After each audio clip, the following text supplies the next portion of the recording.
the past returns, my son. It is time to seek our answers. Some are the very questions of our origin. The sewer, our transformation. But the answers have always remained hidden in the past. Until now. Go ninja, go. I'm Leonardo. I'm Michelangelo. Donatello. I'm Raphael. Yeah, all the good ones, Andy, no. There is only one thing next. Revenge. Get them!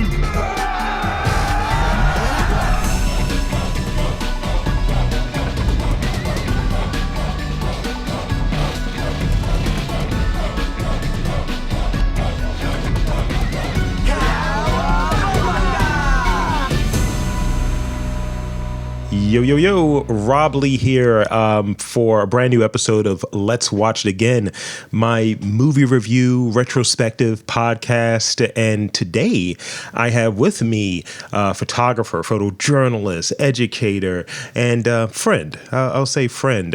He's one of my buddies here, and he's been on this podcast a number of times. And he's back to discuss with me Teenage Mutant Ninja Turtles II, the Secret of the Ooze. So I have with me today Isaiah Winters. Welcome back to Let's Watch It Again. Bro, I'm so glad to be here. Thanks for having me back. It's been a minute. I'm glad we're reconnecting, and what a movie to be reconnecting over, man. Oh my God, this one kind of brought me back in a million ways. For those of you who don't know, I live in New York now. My family's from here, so this is like the most New York movie ever. We're gonna get into that and all the details of it, but no, this was a great one to jump back into, man. It's always a pleasure.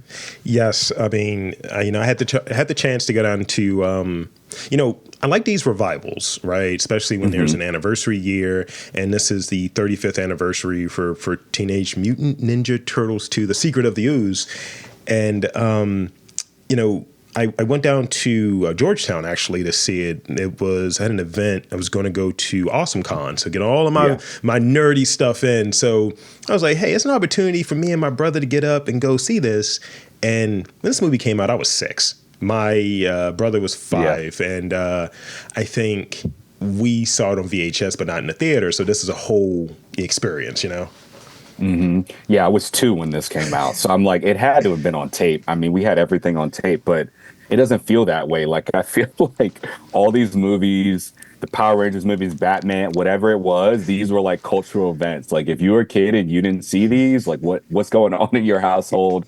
What's happening? We need to get you to a Blockbuster, whatever, Family Video, whatever it is, to see this show. But that's crazy. Like, when you said it was a 35th anniversary and like they saw the screenings, I looked it up. It was like, damn, I had to, for a second, think, like, how old am I? Like, it really kind of is one of those things was like, oh, like, it hit me in the chest. But I'm happy, and it's good that they're kind of doing so many more of these, like, revival screenings. Like you said, it's a good opportunity to connect with, like, friends and family and kind of just, like, tap in. And this is a perfect movie. This is a good movie for that. Like, everyone has a different association with the Turtles, different generations with it. Like, it's kind of cool how they've been able to maintain. I did something super corny.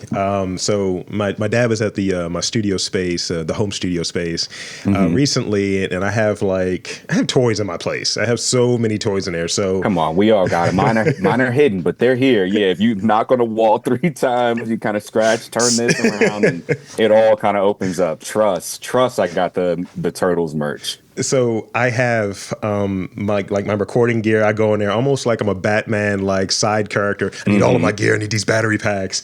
But on top of that unit, I have a few bobbleheads and some of the old turtle figures, some of these custom ones, pops, and I have all of the figures from Mutant Mayhem, the most recent joint that came out. And so I had one I had one. So the turtle I always rocked with when I was younger was. Oh, this is good. Yeah. Who's your turtle? Who is your turtle? It's kind of like a Michael Jackson Prince conversation, right? So when I was young, it was Leonardo. Now it's more Raphael. I mean, the world has just been hard on us, bro. Who are you then? That makes sense. Hey, no, hold on, because now I'm starting to rethink it. I was definitely Leonardo as a kid. Like, I feel like that's, he's kind of that in between.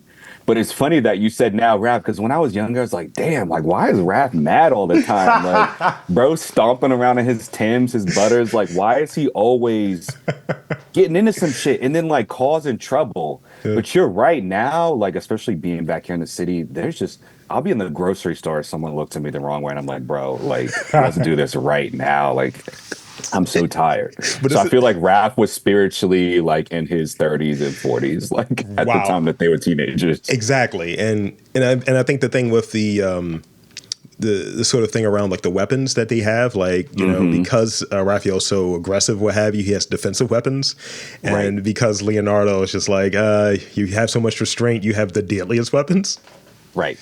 But what I did when I went there with my brother, he's a Michelangelo through and through. He's always been a Michelangelo. There's always there's like a cousin or sibling that's a Mikey, and you're like, yo, you're tweaking, bro. Like, what's up with you? I had one of the figures, one of the original joints that was in the studio, and I was like, hey, Rudy, here's Mikey. He's like, yo, you gave me a Mikey? I was like, yes. Yeah. So, put that in your space. Don't lose it. Now you have like one of your figures to kind of carry on, because hold on to it. They're selling these things back to us, So I want to go into a few details about the movie and some observations and watching it. As I was saying, I was down in Georgetown. I saw it in this revival, I think from Fathom or what have you, and it was pretty good. And having a revival, they had a short. They had a short like film segment with Eastman, which was really cool. Oh, that's dope. It was like maybe 7-10 minutes, and they were talking about The Last Ronin, and they actually shot something that I was like, is that right? Are they in a costume? I was like, yo, this is pretty fire. So here's the tagline. I don't even know if you remember this tagline for this movie. Okay. Back by Bodacious demand. Who the hell wrote that, bro? Bodacious? What is that supposed to be? Bodacious. Did they even say bodacious in the movie? Am I like losing my mind? They do not. Nah, there's some like 60-year-old white dude in an office somewhere in the marketing team who wrote that. That doesn't make any sense. Okay. He fist pumped when he wrote it. He's like, that's the one. Yeah, that's it. We got it. So I always, in doing these, I always like to look at, when you look at the cast and all of that it's only one real cast thing I want to talk about, but I want to go into some of the details around it. I look at Rotten Tomatoes, but I think Letterboxd is always really good. I think IMDb is always really good to have all of those all pulled up. Yeah. And so for Rotten Tomatoes, it's got like over 100,000 ratings, and it's about a 67 is the number I'm seeing. That's good. Letterboxd, which us snobs. yeah, I know. A little lower. It's a little lower, but it's. I'm about to skew that once this episode drops. I'm telling you right now. It's a 2.9 out of 5. Boost, yeah. And IMDb has it at a 6 out of 10. And I think all of that is pretty in the zone. I think that kind of works.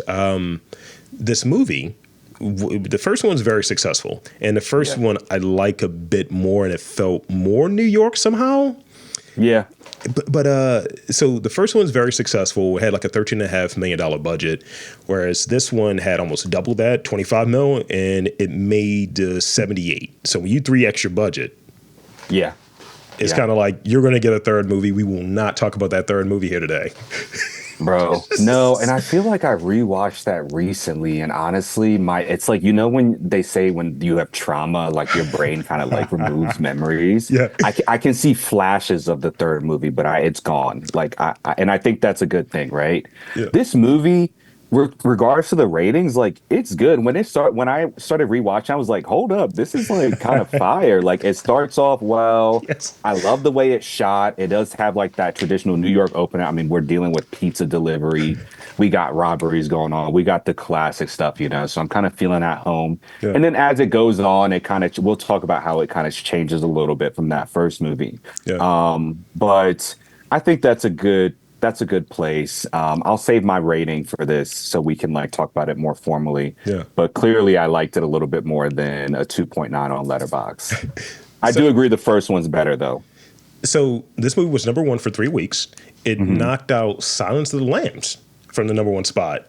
That's wild. That's also a 91 release. And this film was released March 22nd, 1991. So we're recording this not too far before the actual anniversary date. Yeah.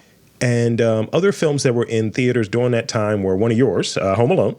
Oh, yeah. We had Silence of the Lambs, as I was saying, and New Jack City. So there's a universe, right? I was just watching something about New Jack City earlier. That's wild. My phone's listening to me or something, bro. That's so weird. I got like New Jack City marketing directed at me. Now you saying that, I'm like, what's happening right now? Some Truman Show shit. Right. That's a good year though. 91, good year. Yeah, 'cause I mean, later in that year, you have like Terminator 2. It's just like kind of got some sequels. You got some things that are going to lay foundation for series and so on. So, like you said, really, really good year. So, if would you be so kind to give me the synopsis? Tell me what the synopsis is for folks who've not seen this movie. Oh my gosh. Okay. So The Secret of the Ooze. Essentially, this film, this cinematic experience, this masterpiece, is about the Ninja Turtles connecting with April and Splinter and kind of everyone, right? But there are a few new characters that we get that come in who are helping them kind of piece together the story of their origin and like what this ooze can do and kind of how it can affect other creatures and people and individuals. And it's funny because it's the secret of the ooze, but like you just see what the ooze can do. You don't actually ever learn what the secret is. It's just ooze. Like, all right, bro. And then I think at a point they say slime, but then they're quickly corrected that it's ooze. And I was like, damn, slime is actually kind of fire. Like, I wish it was the secret of the slime. But yeah, the turtles figure out what's going on, a little bit more about the origin. They realize that them being special is more connected to who they are and their upbringing and their connections to each other. Splinter, it's beautiful. They fight. They got a new sidekick character. What is it? Kino? Kino. We're going to talk about Kino for sure. We're definitely going to talk about Kino. So I'll save some of that. But this does give us Ninja Rap. Crazy drop. Some of the dancing and kind of fighting and stuff, closest thing we're going to get to like the actual arcade beat 'em up games and things like that, right? Throwing barrels and shit. And then we get Super Shredder, which is wild. Like I forgot that this was Super Shredder on screen, like the introduction of that. But that's essentially it. And we get Tokka and Rahzar. We do. Oh, right. I'm like leaving them out. They're the animals I mentioned, right? We get these two guys. They are not too bright, but they're strong as hell. Yes. So good. They prove to be like good adversaries for the turtles.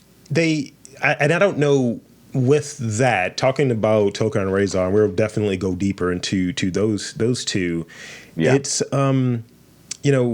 it's another instance of having guys in suits, like previously you had like real grounded human villains in the Foot Doji. Now it's sort of like you have other, as Shredder said, other freaks. Right. I know that was kind of crazy. He was like, these, like they were using freaks. They were throwing that around. I was like, yo, I'm kind of offended right now. Yeah, bro. you throwing around the F word? Like freaks like that. Nah, that was kind of wild. Yeah, he was like, I'm a pit freaks against freaks. I was like, yo, he was on some other shit this movie, bro. Like he was really mad. Like, and I mean, it makes sense the way they kind of they quote unquote killed him in the first one. But yeah, Shredder was tweaking. They took out the trash. They took out the trash in the first one. They absolutely did. So I want to move into observations because I think we've laid a foundation. Now it's time to sort of fill in some of those cracks and crevices. Yeah. So one of the first things that I noticed was the RIP to Jim Henson. Yes, that was I mean, it was a beautiful little kind of homage and dedication there. It really, yeah, it kind of like sobered me up for a bit. I was like, damn, Jim Henson really had a hand in the creation of so many iconic creatures and franchises and figures. Like I have a 2.5-year-old right now. He's actually a little super mutant right now, dude. Like the toddler stage is no joke. But it's nuts because I'm taking him back and having him rewatch some of the old Muppets and things like this, and it's wild just to see the hand Yeah. that Henson played in all this, right? Yeah, that was a big one though. I think we were spoiled. I think we were spoiled growing up. So yeah, you gotta bring it up. It's like, look, this is what Artistry, it was, bro. Yeah. Yeah, now everybody just wants to make everything out of like AI. Yeah. It was CGI, now it's AI. It's just it's slop, but different conversation for different podcasts. Right, right. So this is one of the things you were touching on, the New Yorkness of it all. I just wrote down we got heavy pizza propaganda as soon as we start this movie.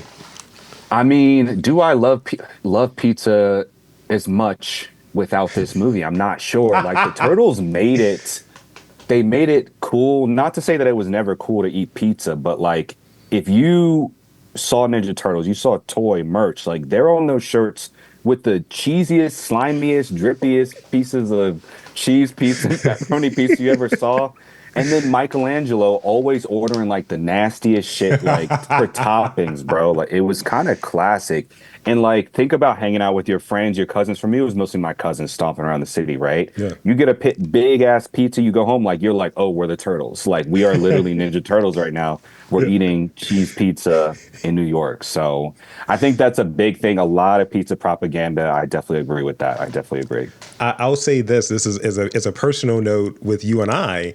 When I first went up to New York, it's the first time I went up there by myself. You're like, yo, I got some pizza. You want some pizza?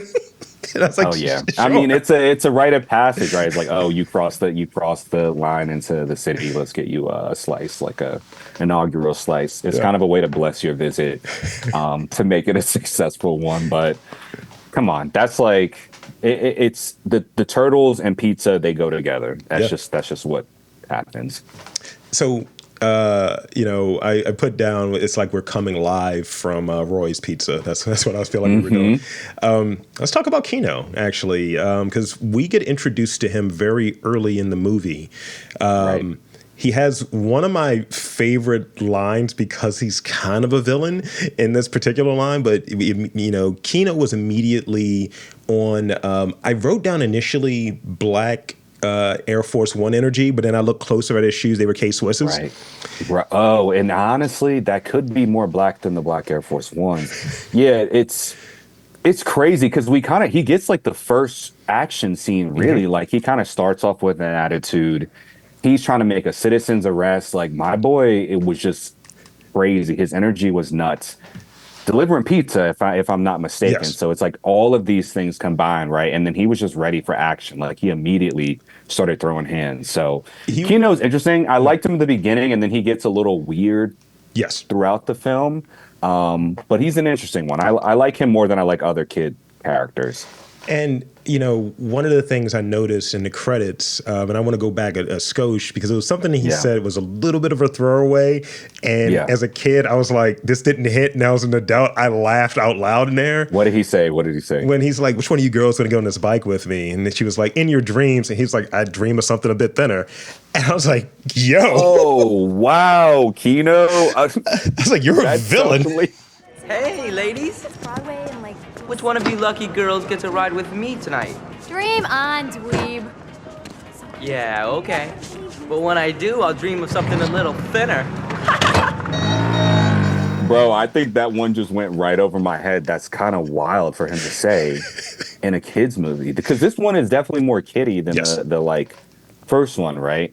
That's a good line, Keno. Whoever wrote that for you, you give him a high five. It's a top 10 comeback to that line. And, you're right. When he gets there, because he's making a delivery for April.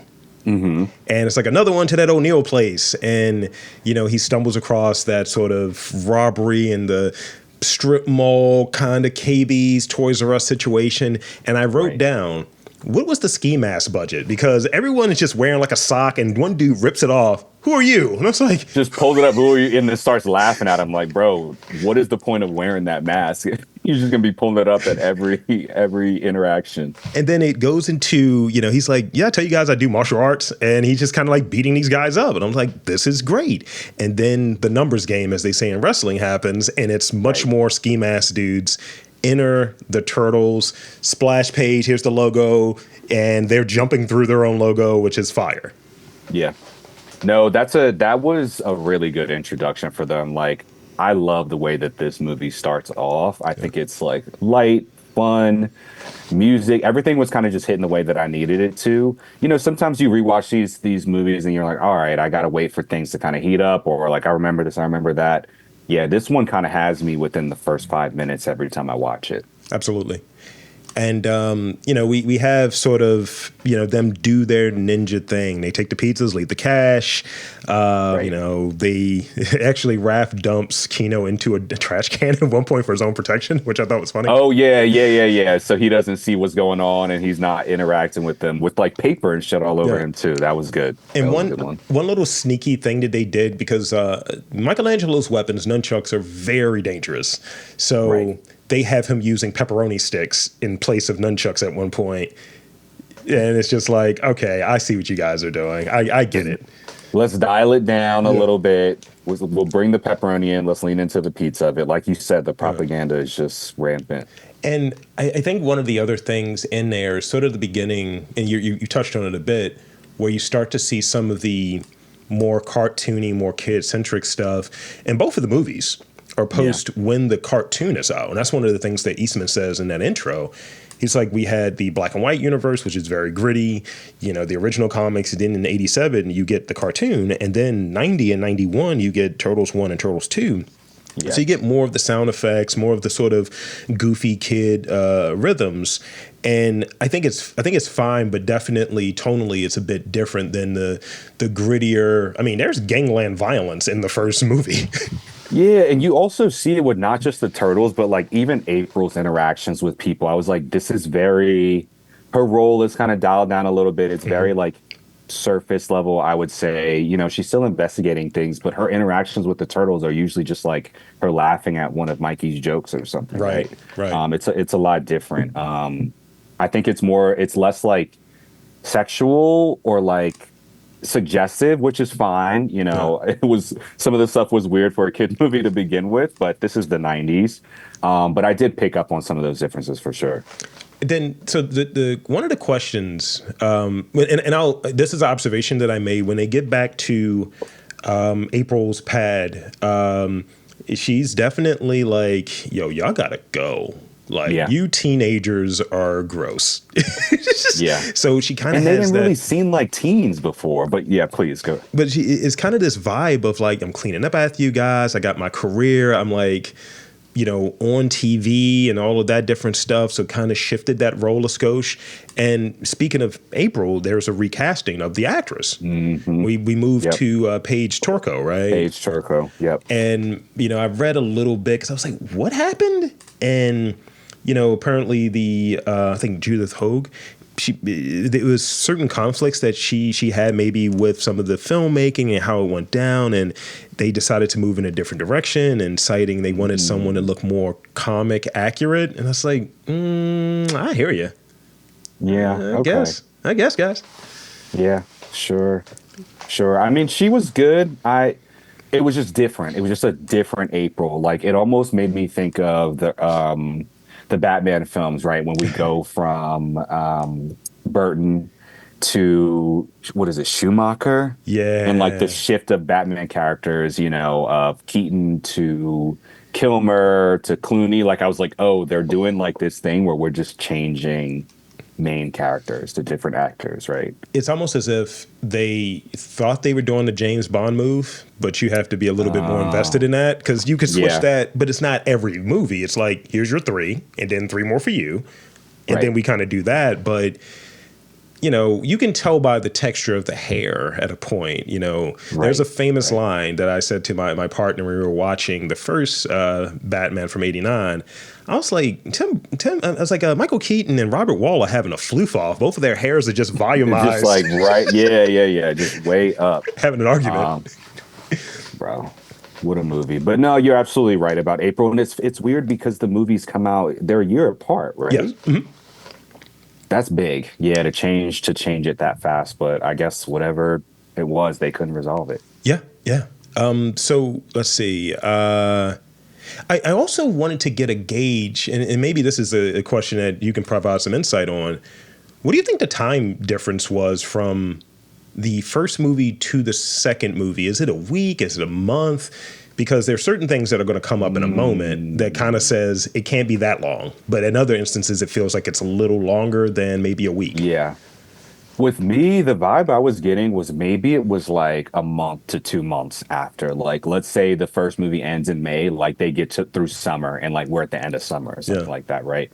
Because you have Shredder who has passed and they still think, no, he's gone for good, but like he's not fully gone. And it's still in this weird space where they have Foot Clan soldiers and things out there. They have this different area. Like, it doesn't seem like they were without leadership for that long. Yeah.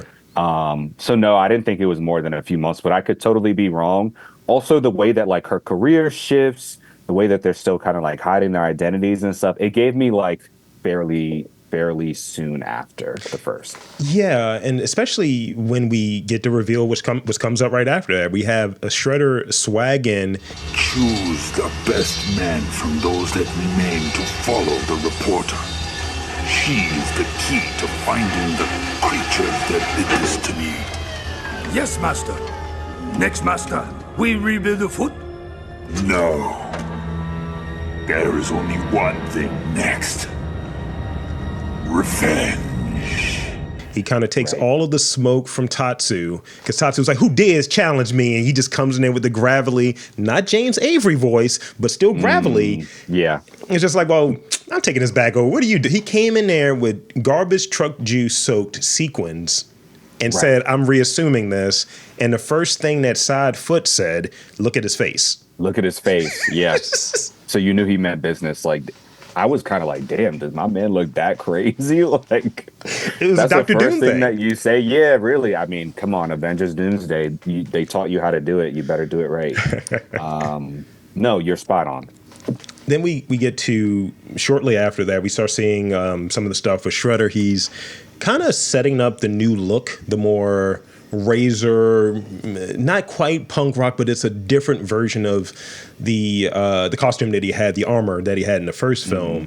I was like, you immediately, you know, because there's some slash fiction going on with Tatsu and Shredder, but you immediately go to the back with your mans and start doing like chores. You start like, let me set this up. Let me get this this new blade in order. Let me like fashion some things. Not a shower first.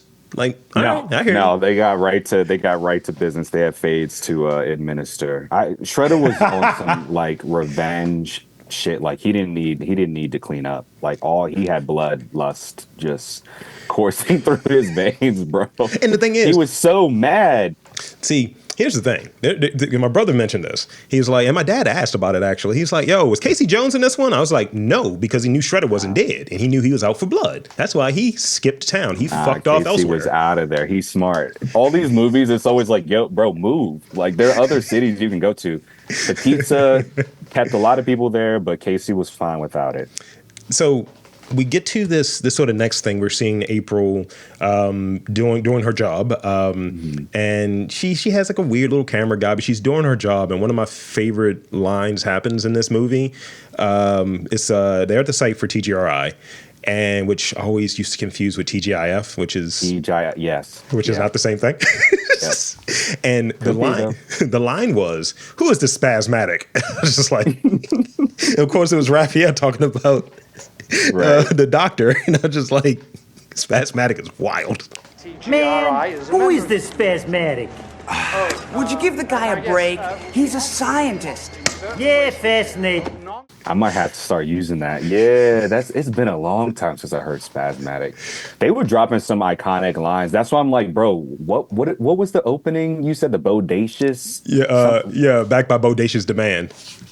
Nah, man, come on. You have all these like crazy lines in this movie. You talking about some Bodacious Demand. Right. I don't know what's going on with that.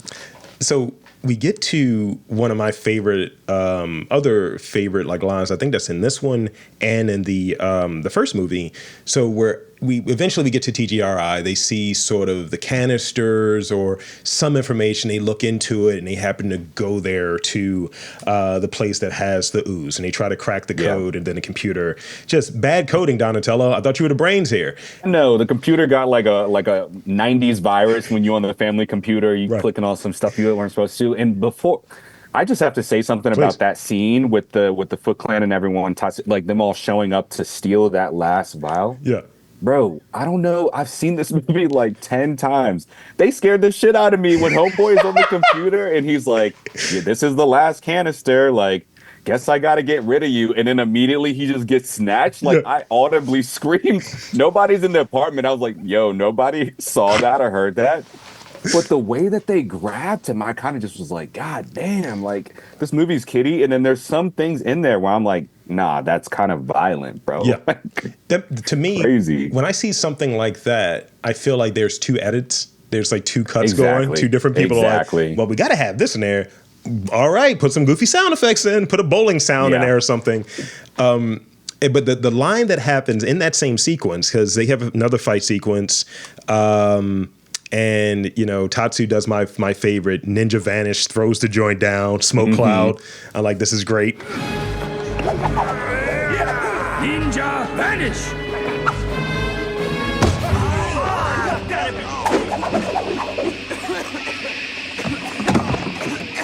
Oh, great! Terrific!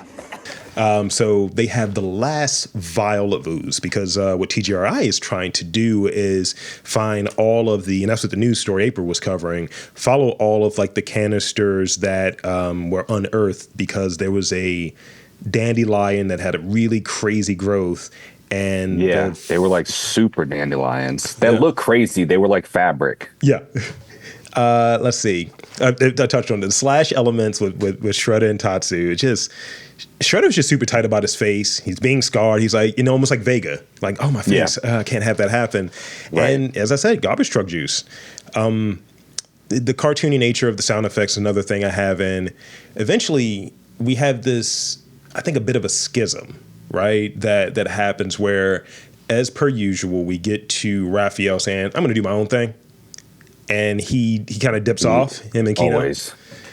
So, bro, that shit's weird because, yes, he breaks off. And you're probably going to get it. Actually, I'll wait because I know you're going to get into this. What he does when he breaks off. So I wrote this down because I thought it was really funny.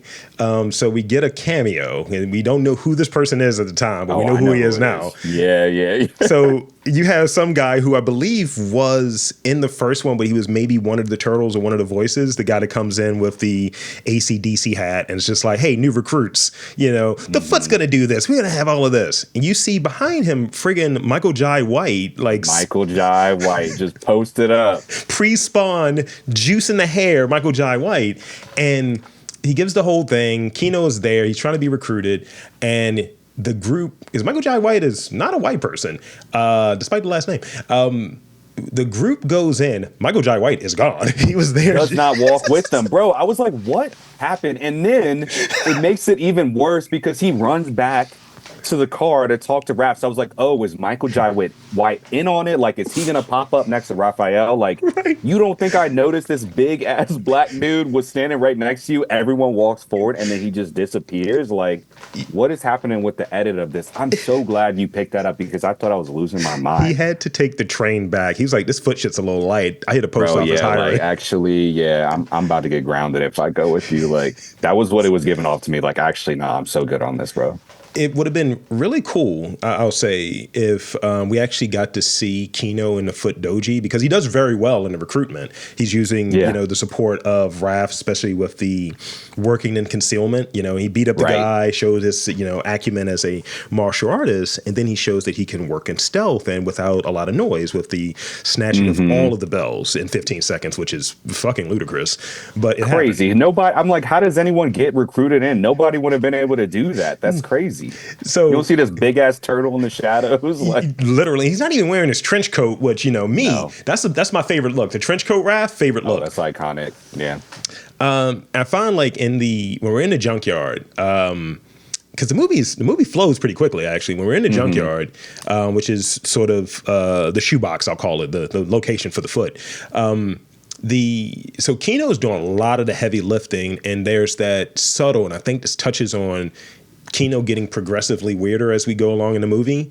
It's almost like he's bumping heads with Raph because he's being Raph, and Kino's costume is red. So it's just like, are you just Raph now? Oh, okay. I didn't even pick up on that, but that makes so much sense. I was like, bro, why are you getting, like, are you on steroids or something? Like, I felt like he was getting so aggressive. He was. And just kept ratcheting. I mean, by the end, they're holding him back. My dude is like scratching at the air and stuff like that. But I didn't understand like where that shift happened, because it seemed like they kind of were aligned with their plan and then immediately just start fucking up and get captured. Yeah, and while all of this is happening, the Turtles, the three in Splinter rather, are trying to find their new place. That's what's happening in sort of because April's like, look, rent's due, y'all gotta go. Like, she was so happy for them to be out. Like once they went down in the sewers, my girl was like giggling and shit. Like she was like, yes, I got my apartment. She had a nice apartment too. Yeah, I don't blame her, but yeah, get them turtles out. It's I think one of the other things I'll go back a little bit just because Kino does earlier, he does kind of get introduced with the Turtles, which I skipped over. He was going there with this sort of clandestine pizza delivery and all of that, and basically he sees the Turtles and he stomps on, I think, Raph's foot or something like that. He's like, let me hurt him. That was crazy. Yeah, that was crazy. It's like, bro, that's somebody's toe. And this is, I'm going to get your take as a New Yorker. So when he sees Splinter, he immediately faints.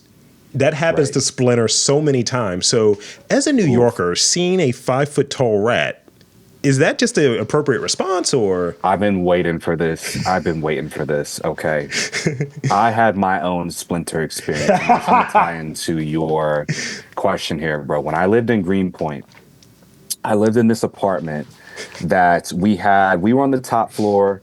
We had a couple of dudes on the second floor. They were cool as hell, but they were a bunch of like skater dudes. So we had to kind of take turns taking out the trash, recycling, whatnot. They would never do it. They would like throw their trash out the damn window down to the recycling area, bro. So one night I'm like, I'm tired of this area looking like this. I'm gonna go downstairs and clean up whatever. Like this has to be fixed. I go down, I'm moving bags around, I'm moving all this stuff. I pick up a bag, a rat, bro, the size of, I have 2 Yorkshire Terriers. So they're like 5 pounds, 6 pounds. A rat that would rival them in size and weight comes out. Then a couple other rats come out. Like it was his family. I disturbed them in the middle of like dinner or something, bro.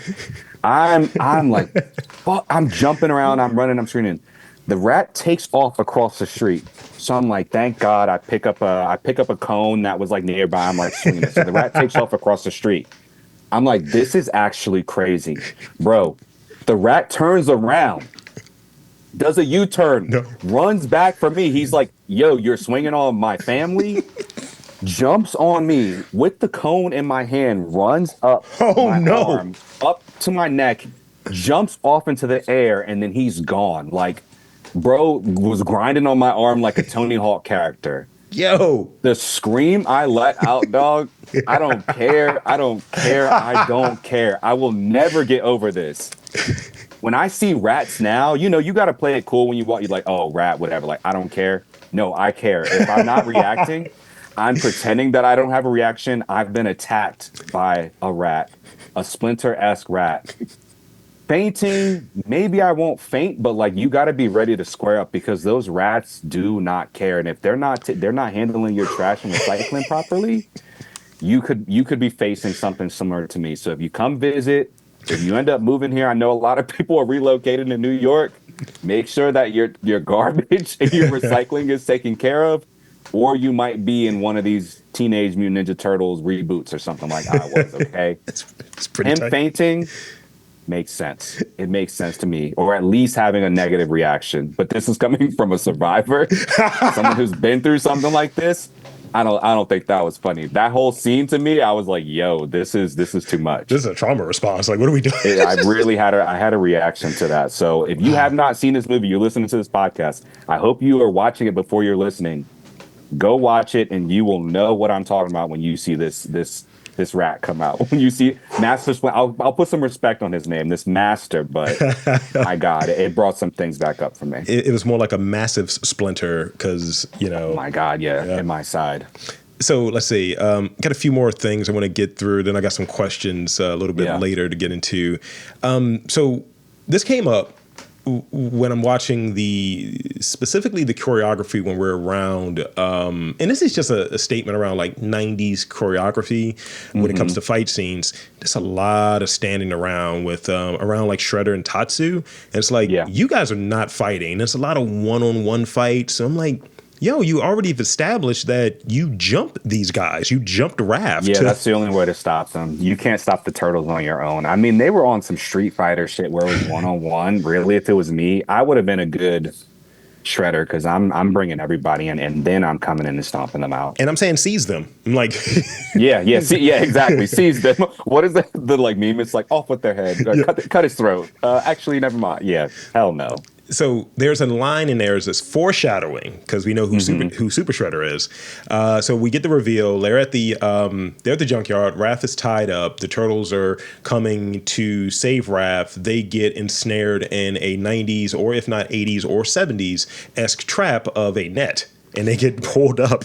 And Shredder is on some podium and is shot really weirdly, like upward at him, and we get the reveal of Tokka and Rahzar. They're big. They were, babies, and they were doing all of this stuff. They have the scientist at this point, and Shredder's been feeding them the ooze, and they've been growing exponentially, but they're super strong, not smart, as you touched on earlier. Right. So this is when we get the reveal of them in their armor, and they're pretty much going to take out the Turtles.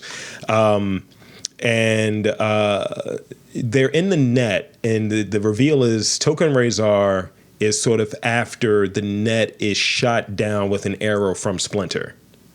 Because Splinter is in the cut with the crossbow. He did have his bow. He had the bow. You're right. And he says, I think he says Cowabunga. And I was like, all right, you got it. You got it, big dog. All right. So, Shredder's like, Tokka and Rahzar, they come out and they say, I think it's Michelangelo that says, didn't we see these guys on WrestleMania? Which I thought was I did, yeah. I did like that. That one was a good line. Guys on WrestleMania? Prove yourselves to me! Attack! So, I mean, they had some good ones, some good hitters. So we get to some fight scenes, some chicanery, some fun. We get the funny moment where the Turtles are Michelangelo able to find a sewer drain that they escape through, like Turtles would. Right. He dust it off. And Tokka cannot fit in there because he's just HGH. He's just Barry Bonds snapping turtle. Arms are too buff. Yeah. Too buff.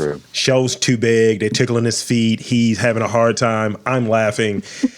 And, I noticed throughout this part when we get to identity, and this is when I realized something. Donatello's black to me. Bro, thank you for bringing this up.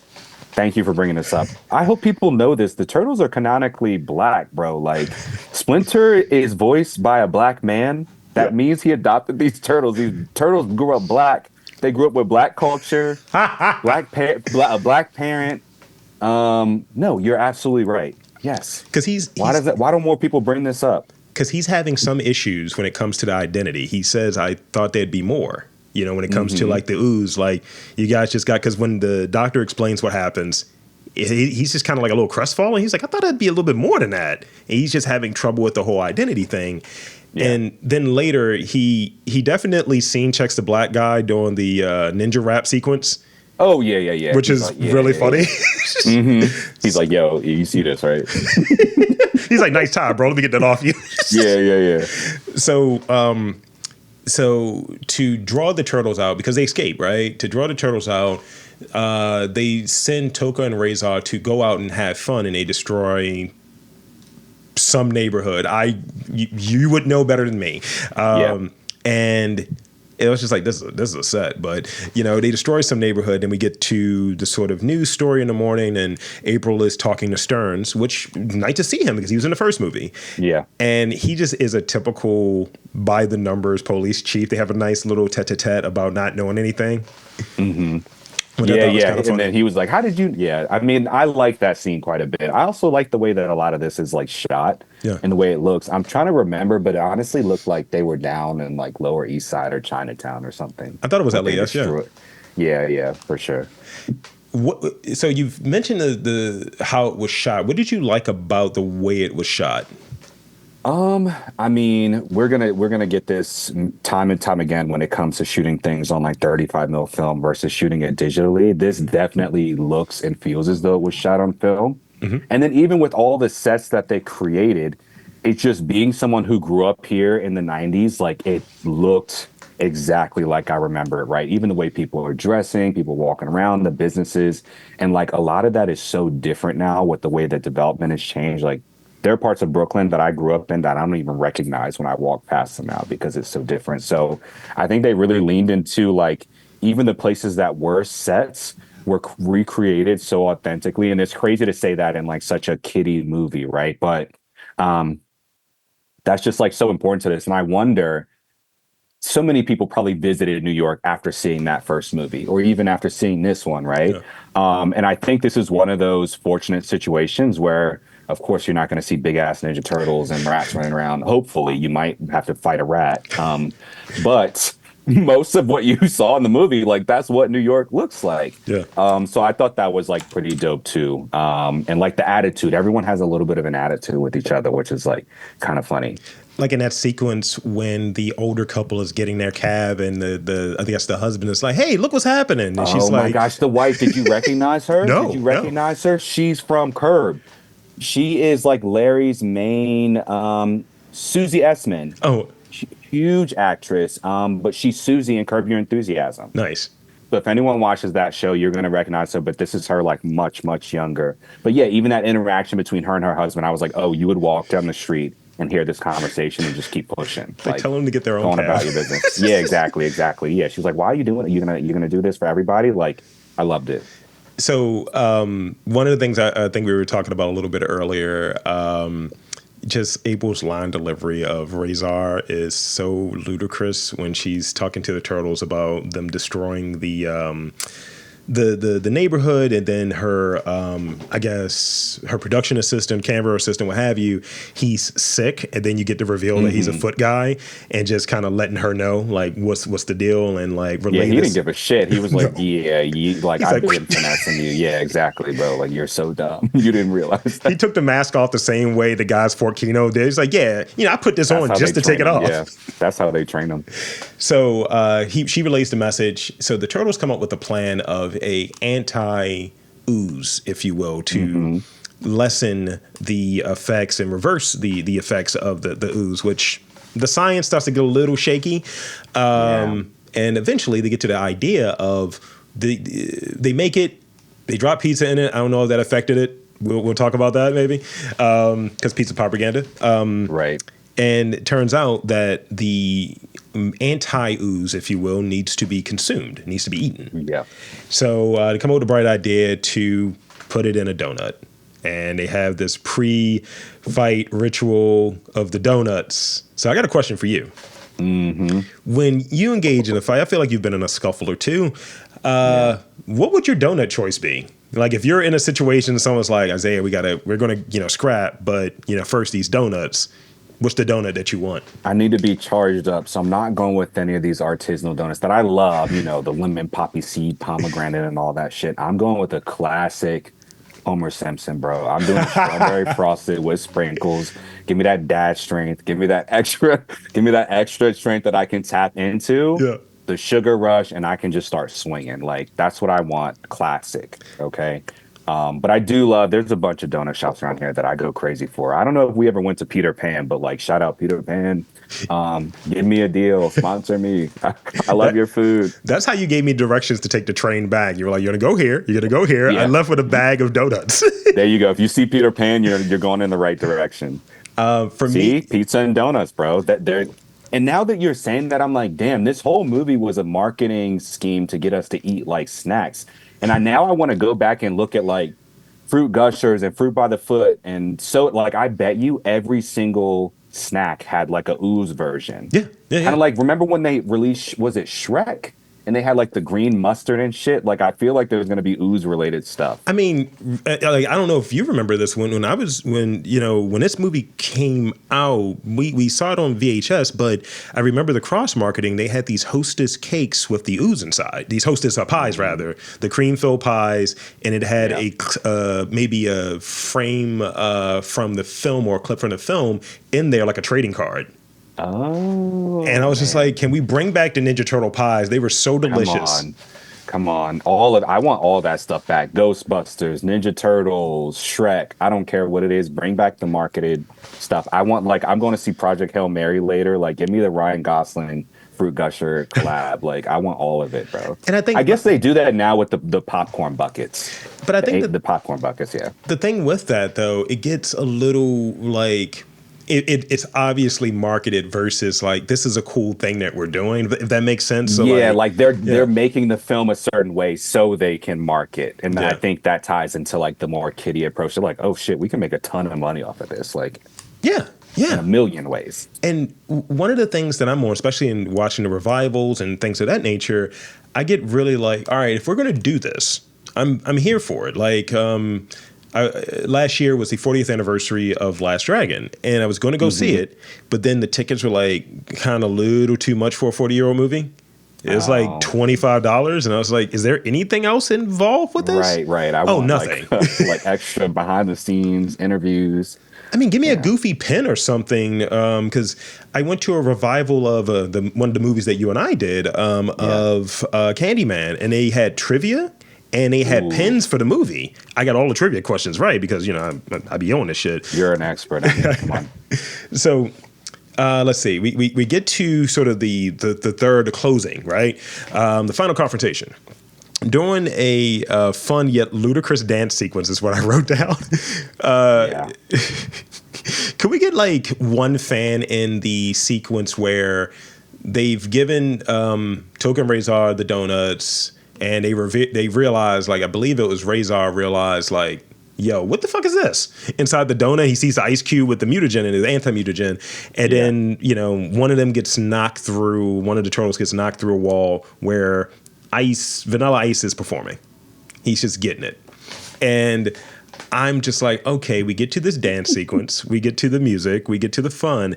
And I was just like, can we just have one? Because Tokka and Rahzar are really like, they're vicious animals. It's a timber wolf and a snapping turtle.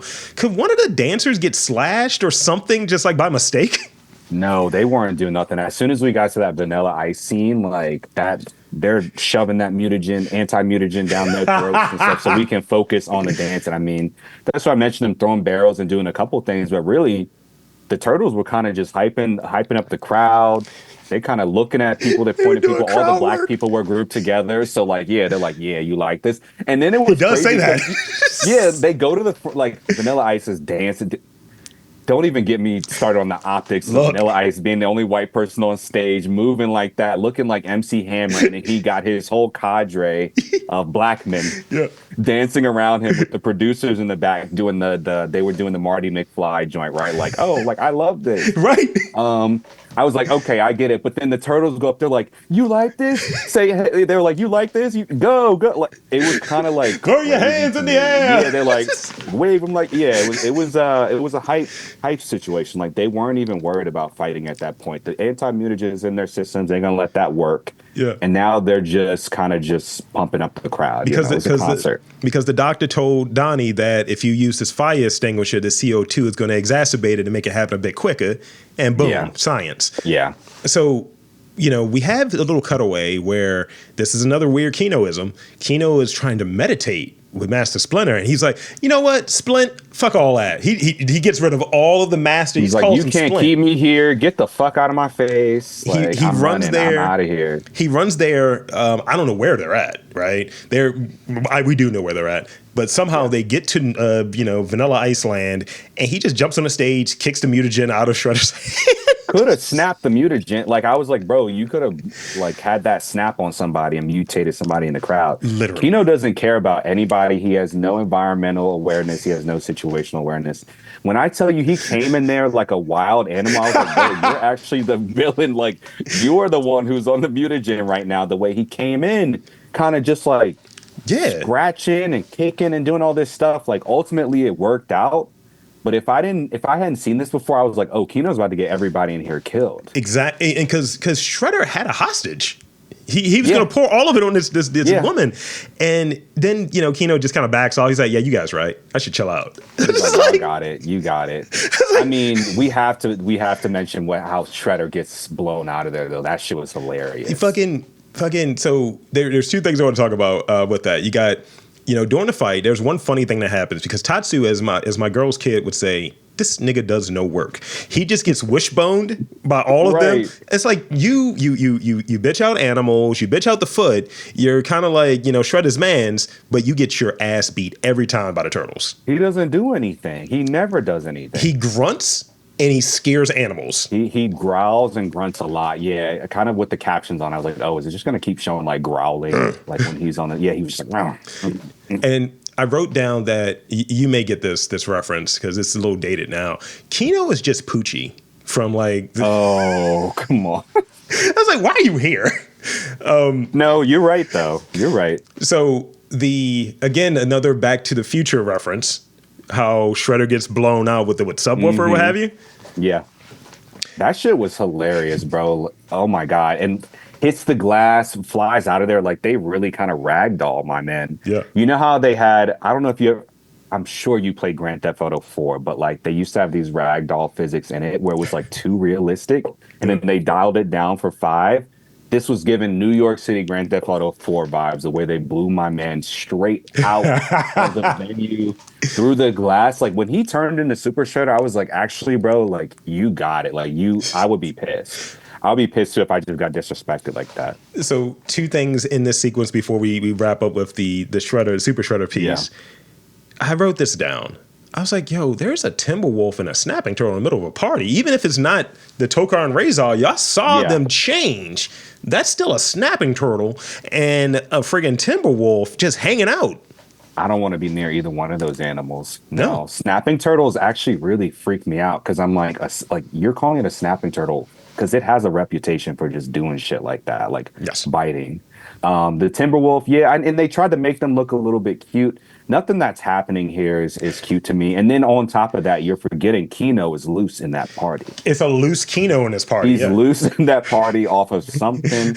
I don't know what was going on with that kid, but that was a huge shift from the way that it opened up. I was like, oh, he's kind of cool. Like, he's not annoying me to the end where I wouldn't want to be around him. Well, he's not safe. This is the thing your man said earlier at the pizza place. We should have been foreshadowing. He's like, be careful out there, Kino. I think he was just like, don't kill anyone tonight, Kino, when he was making that first delivery. Kino is too fast. Yeah, I mean, that is also very New York of him. Like, he kind of just doesn't think he's going to react. He's on pure instinct. One thing that I wrote down that I thought from a timing perspective, and I know this is how this movie would go, Vanilla Ice leaves the stage seconds before Shredder comes onto the stage, as if he knew. Oh, yeah. Vanilla Ice is he's secret foot, There's a sequel of this where we realize Vanilla Ice has been behind everything, and that would make me happy because there was just something so discomforting. As much as I love all the songs there, I was like, ugh, like, come on, bro. What are you doing up here? Like, why do you have such a key role in my childhood memories and my turtles, He's also in the intro for the 35th anniversary. He forgets that he has like a giant prop next to him. He's like, yeah, I got the turtle still here. And he's next to like a full life-size Raphael. He's like, I got everything here. Just like, all right, Rob, build another house. Get out of here. So that guy. I want to talk about the ending a bit, the sort of ending sequence. We get Super Shredder. He's blown through. He's on the. I guess he gets blown into the water from the subwoofer, and the turtles are like, "Oh, I guess that's a wrap." Cowabunga, you know? Yeah, exactly. They're like, "Damn, we finished up early." Like, and you know, he's on that Kino pack because Shredder's not listening to reason. He's just like punching shit over. He's like, "So be it," and it's freaking Big Daddy Cool. It's fucking Kevin Nash. how did he drink that down? Like, as soon as he popped, I was like, "Damn, how did he chug that ooze so fast?" Like, that was kind of wild to me. And then he just popped out. Honestly, he looked dope as hell, though. He did. His fit was crazy. He looked like a shark. I was like, "Yo, chill." So we can have you like come out and fight. But then when he started swinging, I was like, nah, you're not making it. Like, nah, you're done. You're done in like 30 seconds. Well, this is what I'll say, because every now and again, you know, I have, because the storytelling thing, right? I'll play this game. I'll say Shredder was microdosing Ooze that whole week. You're right. I think that's what was happening. You're definitely right. Yeah, you're definitely right. But I forgot that when I saw it. So I was like, damn, like he got knocked out. I was still kind of caught up on him getting blown out of the space and then popping out. But I thought about it after, and I think, yeah, you're right. He was kind of consuming the ooze. And so, you know, he knocks down the pier. He gets crushed by the pier. So it's 2 movies in a row this dude is crushed. And then the way that the turtles kind of reemerge from the water is a little gnarly. It's like, you guys look like shit. Like what are we doing? Yeah, like kind of floating to the surface. It was clever. I was like, okay, remember who we are and what we are. I was like, okay, they're tying it back. Yeah. Identity, they're turtles. They're going to pop up with the shells first and then come out. So I thought that was a nice kind of throwback, but I did have the same exact thought. I was like, ugh. And then we get to the sort of closing of the movie. You know, we have the news on.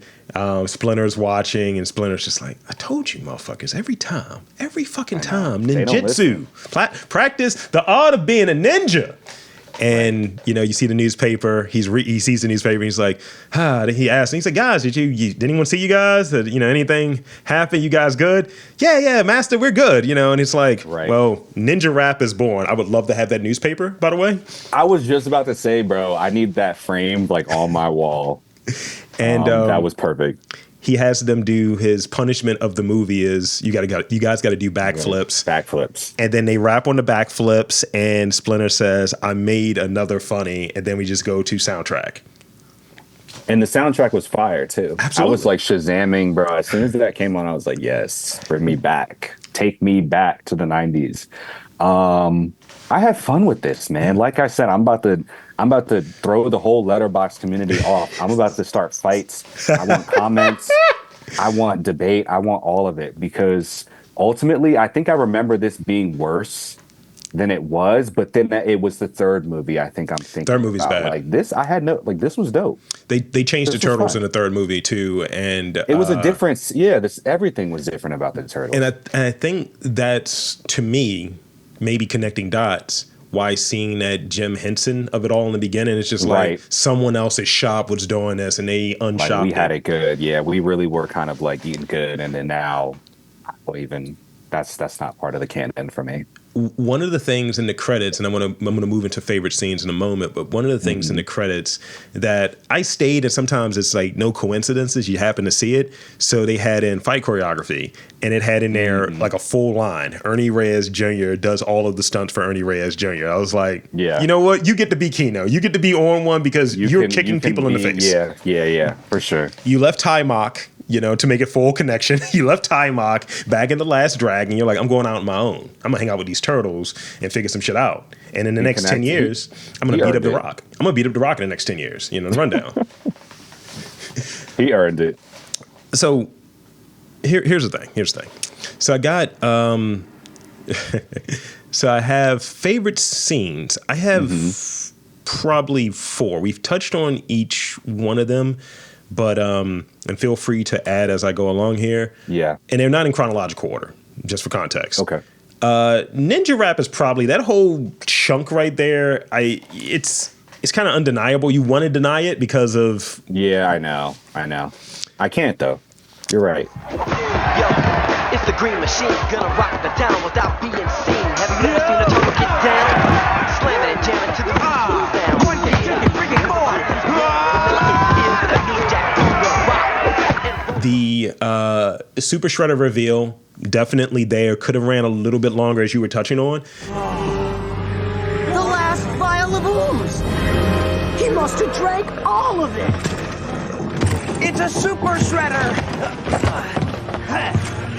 It's just like, yo, just throw one punch at these niggas. Just I wanted to see them, you know, and I feel like some of the newer movies do, like when they kind of, you gotta fight them all at once. Like they kind of all kind of pull up on him. But yeah, I agree with those two. I like this one because of the comedy of it, because it's so short. I still like the Michael Jai White cameo. I knew this would work.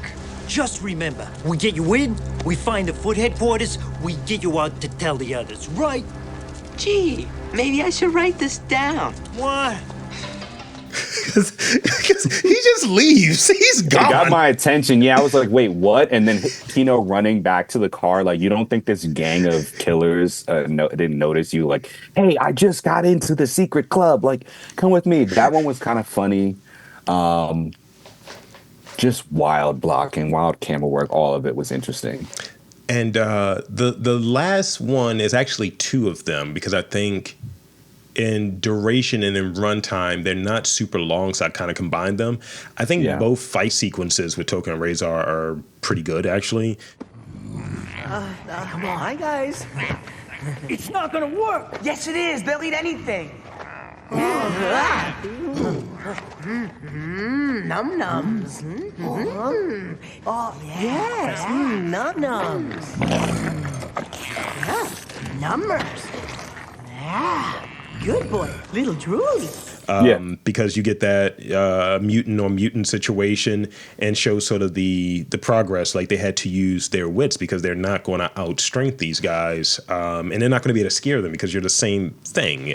So the first one, literally, when I think Rahzar, maybe it's the first one or it's in the second fight, but Rahzar is spinning one of them around and you just see his weird wolf face directly in his head. It's like, this is terrifying.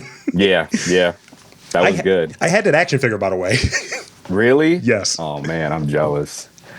I had a lot of the classic ones, but I didn't get the movie figures. And I just was at my buddy's house the other day, and he had like the whole set still in the boxes. Yeah. Envy. I was green with envy, bro. I was tight about that. I was on eBay earlier. Look, I was like, okay, this shit's expensive. It's like $200 now to get one of those figures, bro. One of the you get those like original like cartoon figures. Those are like $40 on like Amazon or what have you. Yeah. And I was like, that's fine. I don't want that. I want to have like, because I know it's a reproduction of the old Playmates joint. Right. But it's just like, I kind of just want that memory. I'll watch the cartoons and I'll enjoy it. And going back down through this, just memory lane, it's just like, you know, if you guys are going to sell us nostalgia, then do it a little bit more thoughtfully, I guess. Yeah, don't make it so obvious that it's like a remake. Let's see. Did you have anything you wanted to add in terms of... I love those scenes. I'd say the one that I would add as well is when Kino actually gets into the training area. Kino, wasn't it? You seem to be the only one worthy of a final test. You'll have 15 seconds. Remove as many of the bells as you can. One sound and you fail. Oh, and another thing. We work in concealment. 15 seconds. Go. He was kind of kicking people's asses for a bit. I was impressed with the ways that he was kind of responding, almost giving off like Liu Kang vibes with some of the stuff that he was doing in there when people were grabbing him and whatnot. So I'd say that was on there as one of my favorite scenes as well. And then, yeah, I mean, Ninja Rap just kind of had it all. And I had the same reaction that you did, where you kind of start off and you're like, oh man, like this is cheesy, like what's going on? And then when it just keeps going and it starts they start doing the crowd work, people start going crazy. Like I almost view it as this extended thing, because it starts off silly, then gets fun, then gets like even more wild and crazy. And then essentially ends with Shredder being blown out of the room, out of a window. Like it's kind of a perfect scene for me. But I'd say I agree with you on those four, and then just adding that little bit of fighting choreography with Kino. Okay, definitely, that's a good one. All right. So in the last few minutes here, I have some questions that I think we would be, important to ask in here. Just this is a quick one. Yeah. Which borough? Because I think they're all from different boroughs. Which borough? Just pick a turtle. Which borough is he from? Where's Raph from? Oh, okay. Raphael's from the Bronx. He's from the Bronx, bro. You might as well do the other three then. Yeah. Let's just move us to the other ones. Raph's from the Bronx. Let's say Leonardo. Damn, Leonardo is like. And I don't mean this in a disrespectful way because I'm Midtown East. I'd say he's like Upper East Side. That tracks. He's kind of Upper East Side. Michelangelo, Brooklyn. He's definitely Brooklyn, but like a specific part of Brooklyn. I'd say Michelangelo is like Bushwick. Okay. Bushwick, Williamsburg, or what they call East Williamsburg now, right? Like he's kind of hip with it, but he still wants to go to the good food spaces. He wants to go to the good pizza shops. And then Donatello, where would Donatello. Donatello, he's the hacker, right? Yeah. He's like Fide-Eye, bro. I'm sorry, Donatello. I love all my turtles. I love them all differently. Donatello is like, honestly, he's crunching numbers down in Fide-Eye, bro. Like he goes out, he has a vest.